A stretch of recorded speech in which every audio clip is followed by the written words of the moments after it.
Hello friends, మా ఇంట్లో రీసెంట్గా ఒక పిల్ల అయితే 2 పిల్లలకి జన్మనిచ్చింది.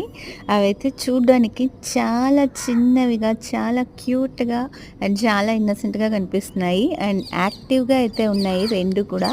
అండ్ వీటికి ఏం పేరు పెట్టాలో మాకైతే ఐడియా ఏది తోచట్లేదు. సో మీకేదైనా ఐడియా ఉంటే చెప్పండి. ఒకటైతే ప్యూర్ వైట్‌లో ఉంది. ఒకటైతే శాండిల్ కలర్‌లో ఉంది.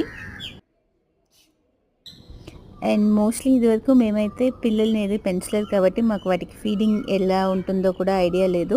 మోస్ట్‌లీ మిల్క్ అయితే పెడుతున్నాము. వేరే ఏవైనా మీరు పిల్లల్ని పెంచేవారైతే మీకు ఐడియా ఉంటే చెప్పండి. అండ్ అంటే అవి ఏం తీసుకుంటాయి? బిస్కెట్స్ అలా ఏమైనా తింటాయా అని కూడా ఐడియా ఉండట్లేదు. ఇప్పటివరకైతే జస్ట్ మిల్క్ మాత్రమే ఇస్తున్నాము. సో ఐడియా ఉంటే తప్పకుండా కామెంట్ సెక్షన్‌లో తెలియచేయండి. అలాగే వాటికి నేమ్స్ సజెస్ట్ చేయడం కూడా మరవకండి.